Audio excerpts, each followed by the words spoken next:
پیدا، تو آپ اس وقت بھی اس کے آتے ہوئے، اس سے پہلے خود جاتے ہوئے، اس سے ملاقات سے پہلے یہ دعا 7 بار پڑھ لیں تو اور اپنے اوپر ہاتھوں پہ پھونک کر چہرے پہ اس طرح ہاتھ پھیر لیں، اللہ آپ کی ملاقات دونوں کی بابرکت بنا دے گا اور آپ کی محبت اس کے قلب میں پیدا فرما دے گا، اور آپ کا جو کام ہے وہ اللہ تعالیٰ تکمیل کو پہنچا دے گا، کیونکہ اس میں دعا میں الفاظ ہی ایسے ہیں جو حدیث کے الفاظ اور جامع الفاظ ہیں۔ اب ان الفاظ کو جب آپ دیکھیں تو اللہ کی ملاقات تو کعبۃ اللہ اور طواف یہ سب سے بڑا ذریعہ ہے، پھر اس گھر کے دیدار کرنا۔ تو اب اس لیے جو ہے جب پوچھا گیا یا رسول اللہ کے نیک لوگ کون ہیں، ولی کون ہیں، فرمایا جن کو دیکھ کے اللہ کی یاد آ جائے، تمہیں جن کو دیکھ کر تمہیں اللہ یاد آ جائے۔ تو اب جس بندے کو دیکھ کر اللہ یاد آ جائے وہ ولی ہوا، اور کعبۃ اللہ کو دیکھ کے اللہ یاد آ گیا، گویا کعبہ پہ تو اللہ کی تجلی ہے۔ تو اس لیے سب سے بڑا جو اللہ کا دیدار دنیا میں ہے وہ مسجد یا کعبے کو دیکھنا، مسجد یا کعبے میں پہنچ جانا۔ تو اس لیے اللہ تعالیٰ اس کو حج کی توفیق بھی دے گا، عمرہ کی توفیق بھی عطا فرمائے گا اس دعا کو کثرت سے پڑھنے والے کو۔ اب یہ الفاظ کیا ہیں دعا کے؟ سنن نسائی کے اندر یہ الفاظ آئے ہیں اور آپ علیہ الصلوۃ والسلام فرما رہے ہیں، سارے آپ یہ الفاظ ساتھ ادا کر دیں۔ اللہم انی اسألک لذۃ النظر الی وجہک والشوق الی لقائک۔ اللہم انی اسألک لذۃ النظر الی وجہک، لذۃ النظر الی وجہک والشوق الی لقائک۔ اے اللہ، اللہم انی اسألک، اے اللہ میں تجھ سے سوال کرتا ہوں، لذت النظری، یہ لذت کا، اس لذت کا نظر جو آپ کو دیکھنے کی ہے، الی وجہی کا جو آپ کے چہرے کو دیکھ، اور والشوق الی لقائی کا، اور اس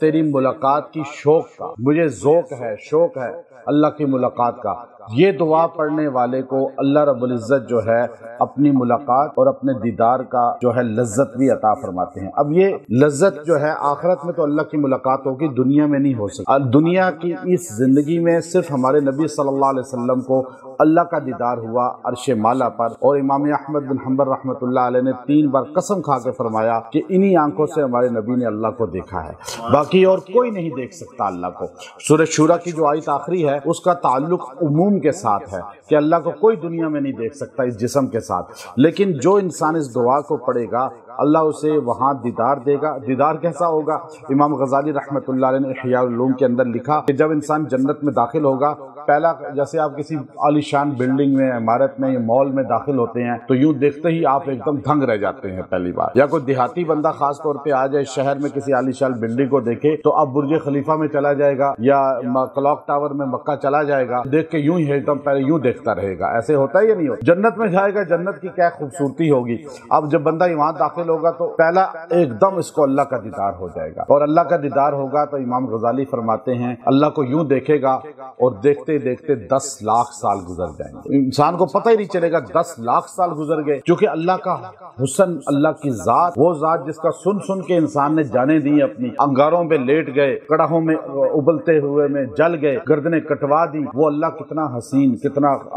خوبصورت ہوگا، کیا اس کی شان ہوگی۔ تو اس وقت 10 لاکھ سال بیت جائیں گے، اس کی نظر چھپکے گی نہیں، ایسے بس ایسے دیکھ رہا ہوگا ٹکٹکی باندھ کے۔ تو اللہ فرماتے ہیں جو بندہ یہ دعا پڑھے گا گویا کہ اس کو اللہ کا دیدار نصیب ہوگا۔ ہر جنتی کو نہیں ہوگا، جنت الفردوس والے کو ایسے ہوگا، ہر جنتی کو نہیں ہوگا، عام جنت والوں کو ہفتے میں 1 دن ہوگا، پھر جنت الفردوس والوں کو ڈیلی ہوگا، اور جو یہ دعا پڑھے گا اسے 5 وقت اللہ کا دیدار نصیب ہوگا۔ تو اب دنیا میں بھی اس کی 5 نمازیں پوری ہوں گی، یہ دعا پڑھے گا، اور آپ ہر نماز فرض کے بعد ایک بار اس دعا کو پڑھ لیں، آپ کو اللہ کا دیدار بھی ہوگا، دنیا بھی اللہ کا دیدار کا مرکز بن جائے گا، راحت، سکون، عیش و عشرت اور پرسکون زندگی اللہ آپ کو عطا فرما دے گا۔ اور جو آدمی اس دعا کو 7 دن تک لگاتار 70 بار روز پڑھ کے دعا کرے گا، اس کے بعد جو ہے کبھی کبھار جتنا دل چاہے روزانہ پڑھ لیں، 3 بار کم از کم پڑھ لیا کریں، تو اللہ تبارک و تعالیٰ آپ کو سارے سکون اور راحت عطا فرما دے گا۔ اللہ رب العزت جو ہے زندگی کو پرسکون بنا دے گا، اور اس میں دعا میں انسان اللہ کی لذت، نظر یعنی